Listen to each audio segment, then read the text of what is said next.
Hello to all. Collision कर रहे थे, इसमें हमारे पास elastic collision in two dimension. Elastic collision in two dimension, जब कोलिजन दो डायमेंशन में होता है उसका मतलब होता है टक्कर होने के बाद after the collision the direction of motion will be changed. तो it is the motion, it is the collision in which after collision the direction of motion of two body will change। ठीक है, and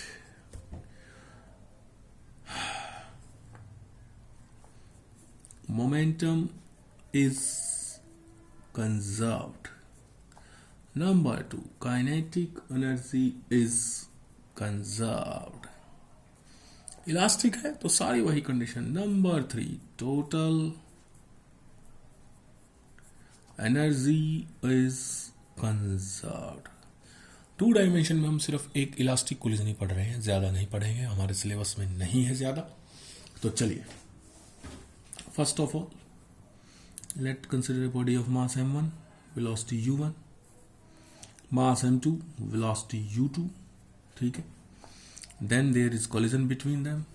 After collision, one goes to this direction, mass m1, velocity v1, second goes to this direction, mass m2, velocity v2, क्योंकि direction changed after the collision. let what we will do now, we will find the components of the momentum। the momentum in this direction will be m1 v1। if we find the momentum theta1 along the angle theta1, एक component करें, we will component the momentum of m1 v1 of the first pole along the horizontal direction at an angle theta1, then it will be m1 v1 cos of theta1। ठीक है, इसका moment component कर रहे हैं तो एक इस direction में इसके साथ perpendicular to it will be m1 v1 cos of theta2, sorry sine of theta1। I am sorry cos के साथ 90 डिग्री पर sign of theta1। Like this, इसके भी m2 v2 के थीटा2 के साथ m2 v2 cos ऑफ थीटा2, परपेंडिकुलर इसके m2 v2 sign of theta two. ठीक है, क्लियर। चलिए, law as kinetic energy is conserved. Kinetic energy क्या है? कंजर्व है। क्लियर है, काइनेटिक एनर्जी कंजर्व टकराने से पहले momentum half m1 u1 square plus half m2 u2 square, kinetic energy of first ball plus kinetic of second ball. Similarly, kinetic energy of first ball plus kinetic energy of second ball, half m1 v1 square plus half m2 v2 square हो गई। It will be the kinetic energy is conserved. Now, as momentum is also conserved, P is conserved, but it is a vector quantity। इसकी direction है।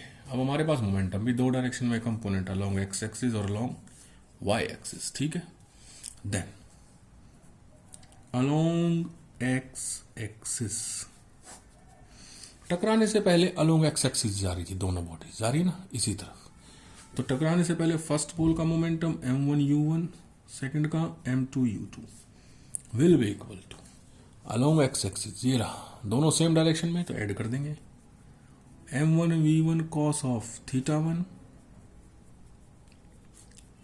cos of theta two. ठीक है, along Y axis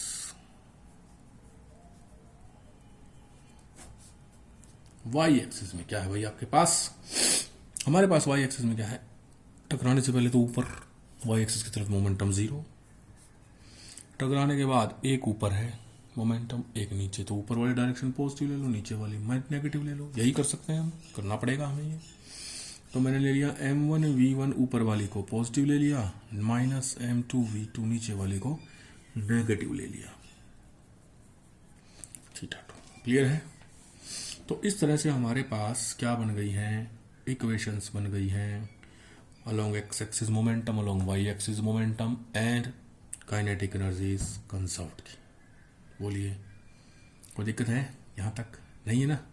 तो मैं इसको देता हूँ इक्वेशन नंबर 1, इसको देता हूँ इक्वेशन नंबर 2 और इसको देता हूँ इक्वेशन नंबर 3। मैंने 3 दे दी इक्वेशन। तो इस तरह से हम इनकी सॉल्यूशन करते हैं। किसका? इलास्टिक कोलिजन इन 2 डायमेंशन का ये सॉल्यूशन है एक तरह का। अब इसमें क्वेश्चन आ जाता है, प्रूव दैट, प्रूव कीजिए आप इन अबव केस, इस वाले केस में ही अगर मास बराबर है, मान लीजिए दोनों बॉडीज का मास इक्वल है, इफ मास आर इक्वल है, ठीक है, and second body is at rest, दूसरी किस पे है? रेस्ट पे है, दूसरी किस पे है? रेस्ट पे, and second body is at rest, that is u2 is equal to 0। तो टक्कर होने के बाद एक इधर जाएगी, एक इधर जाएगी, क्योंकि डायरेक्शन चेंज होनी पड़ेगी, क्योंकि तभी तो ये इलास्टिक कोलिजन 2 डायमेंशन होगा, है ना। इसको टक्कर मारी, एक इधर गई, एक इधर गई, डायरेक्शन चेंज नहीं होगी, सेम डायरेक्शन में जाएंगी, तो ये फिर कौन सा हो जाएगा? 1 डायमेंशन, जबकि हम पढ़ रहे हैं इलास्टिक कोलिजन इन 2 डायमेंशन। तो टक्कर होने के बाद ये अलग अलग डायरेक्शन में गई ना, तो इनके बीच का एंगल 90 डिग्री होगा। क्या होगा? इनके बीच का एंगल 90 डिग्री होगा। ये प्रूव करना है at rest. Then after collision both will move perpendicular to each other. दोनों क्या करेंगी? एक दूसरे के साथ परपेंडिकुलर मूव करेंगी। ये प्रूव करना है, ठीक है। चलिए प्रूव देखते हैं। As m1 is equal to m2 is equal to m, मैं यहीं पे कर देंगे इसको प्रूव, अब ज्यादा लंबा नहीं करते, ठीक है। And u2 is equal to 0, यानी क्या है? दोनों इक्वल हैं और u2 क्या है? 0। क्लियर है। देन इक्वेशन 1, 2, 3 विल बिकम, अब इक्वेशन 1, इक्वेशन 2 और इक्वेशन 3 चेंज हो जाएगी। क्यों? क्योंकि u2 0 हो गया तो ये 0 हो गई, है ना। m हो जाएगा क्योंकि सारे मास बराबर हैं। ऐसे ही इनमें चेंज होगा, ऐसे ही इनमें चेंज होगा। देन इक्वेशन 1, 2, 3 विल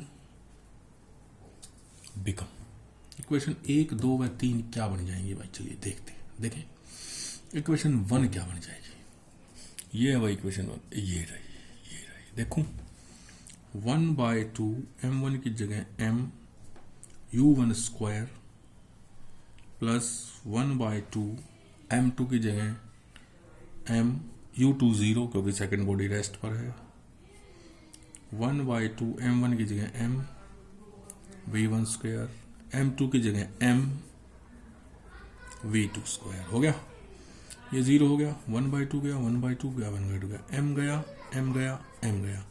यहां बच गया u1 square is equal to v1 square plus v2 square. Equation number 4। Equation number 1 change होगी, ऐसे इक्वेशन नंबर 2 चेंज होगी, एंड इक्वेशन 2 बिकम, 2 पे आ जाओ भाई, ये रही m1 की जगह m, ठीक है, u1 की जगह u1 प्लस m2 की जगह m2 m u2 0, m1 की जगह m v1 cos of theta 1 plus के m2 की जगह m v2 cos of theta 2। बस चेंज किया मैंने और कुछ नहीं किया। m1 की जगह m, u1 की जगह u1 प्लस m2 की जगह m, मास सेम है, u2 की वैल्यू 0 क्योंकि सेकंड बॉडी रेस्ट पर है, m1 की जगह m, m2 की जगह m। बस क्या बन गया आपके पास, m गया m गया m गया, ये आ गया u1 is equal to v1 cos of theta 1 plus के v2 cos of theta 2। Equation number 5 होगी भाई, ठीक है। आल्सो अब इक्वेशन नंबर 3 भी चेंज हो जाएगी इसी की तरह, 0 तो था ही, m1 की जगह m v1 cos of sine of theta 1 plus m2 की जगह m माइनस m2 की जगह m v2 sign of theta 2। ठीक है, बोलिए क्लियर है, यहां तक कोई दिक्कत है? चलूं आगे। तो हमारे पास ये सारा सिस्टम आ गया कि ये बन गया हमारे पास इक्वेशन नंबर 6। बोलिए भाई कोई दिक्कत है यहां तक? चल दूं आगे। चलिए अब हम क्या करेंगे, 6 बन गई, इसको और थोड़ा चेंज कर दें, m कैंसिल कर दें हम, तो 0 is equal to m common आ गया, इधर आके 0 के नीचे 0 हो गया, v1 साइन थीटा 1, ठीक है, और minus v2 sign theta 2। This is equation number 6। 4 होगी, 5 होगी, 6 होगी, कुछ नहीं किया, सिर्फ m1 is equal to m2 is equal to m रखा है, u2 को 0 रखा है, फर्स्ट सेकंड थर्ड को चेंज किया है। नाउ अब सिंपल सा केस है हमारे पास, हमने क्या कर दिया, square and add 5 and 6, square and add 5 and 6, हमने स्क्वायर किया है और ऐड किया है 5 और 6 को, कर दे। ये तो हो गया, इस तरफ 0 है, इसके u1 है, square is equal to v1 cos theta 1 plus v2 cos theta 2, v1 cos theta 1 plus v2 cos theta 2 का स्क्वायर, ये रहा, plus v1 sin theta 1 minus v2 sin theta 2 का स्क्वायर, कर दिया भाई हमने, बोलो ठीक है। चलिए इसको और सोल्व करते हैं, ए स्क्वायर प्लस बी स्क्वायर, ये आ गया v1 square cos square theta 1 plus v2 square cos square theta 2 plus 2v1 v2 cos of theta 1 cos of theta 2। इसको आ जाओ plus v1 square sine square theta 1 plus v2 square sine square theta 2, minus का है तो minus 2v1 v2 sign theta 1 sine theta 2। Clear हो गया। अब u1 square is equal to, ये देखिए मैंने इसलिए इनको ऊपर नीचे लिख दिया, v1 स्क्वायर कॉमन आ गया, अंदर बन गया साइन स्क्वायर थीटा 1 प्लस के साइन स्क्वायर थीटा 2, तो ये बन गया v1 square, v2 square common आ गया, अंदर बन गया cos square theta 1 plus sine square theta 1, फिर 1 बन गया प्लस v2 स्क्वायर। अब इसमें क्या कॉमन आ रहा है, 2v1 v2 2 1v2, ठीक है, ले लें कॉमन, प्लस 2v1 v2 ले लिया मैंने, यहां बच गया cos थीटा 1 cos थीटा 2, यहां माइनस का sign, sine theta 1 sine theta 2, cos of theta 1 cos of theta 2 minus के sine of theta 1 and sine of theta 2। Clear, बन गया। तो u1 square is equal to, ये बन गया v1 v2 plus 2 v2 cos A cos B minus के sine है sine B, v1 square plus v2 square plus 2v1 v2 cos of theta 1 plus theta 2 cos A cos B minus sine S sine B, by equation कौन सी देखें हम, by equation ये 4, u1 square is equal to क्या है आपके पास, v1 square plus v2 square, u1 square किसके बराबर है, v1 square plus v2 square, इधर भी v1 square plus v2 square, इधर जाएगा माइनस 0 जाएगा ना, by equation 4 2v1 v2 cos of theta 1 plus theta 2 is equal to 0। Clear, ये इधर आएगा 0 आ जाएगा, बोलो आ जाएगा कि नहीं आ जाएगा, है, और cos of theta 1 plus theta 2 is equal to 0, तो ये बच गया cos ऑफ θ1 प्लस के θ2 इज इक्वल टू 0। कितने एंगल पर cos की वैल्यू 0 होती है? 90 पर। So θ1 plus θ2 is equal to 90 degree. ठीक है, ये मैंने थोड़ा पास पास कर दिया है, आपको समझ में आ जाएगा, ऐसी कोई दिक्कत नहीं है। ना समझ में आएगा तो हम फिर से इसको एक्सप्लेन कर देंगे, बाकी इसको कीजिएगा। बड़ा इजी टॉपिक है, आसान सा टॉपिक है। Keep it up. And that's the nearly end of our 4th unit का हमारा एंड हो गया है। लेकिन हम फिर भी इसमें एक छोटा सा टॉपिक और कर देते हैं, एक motion in A vertical circle, उसको नेक्स्ट क्लास में देखेंगे।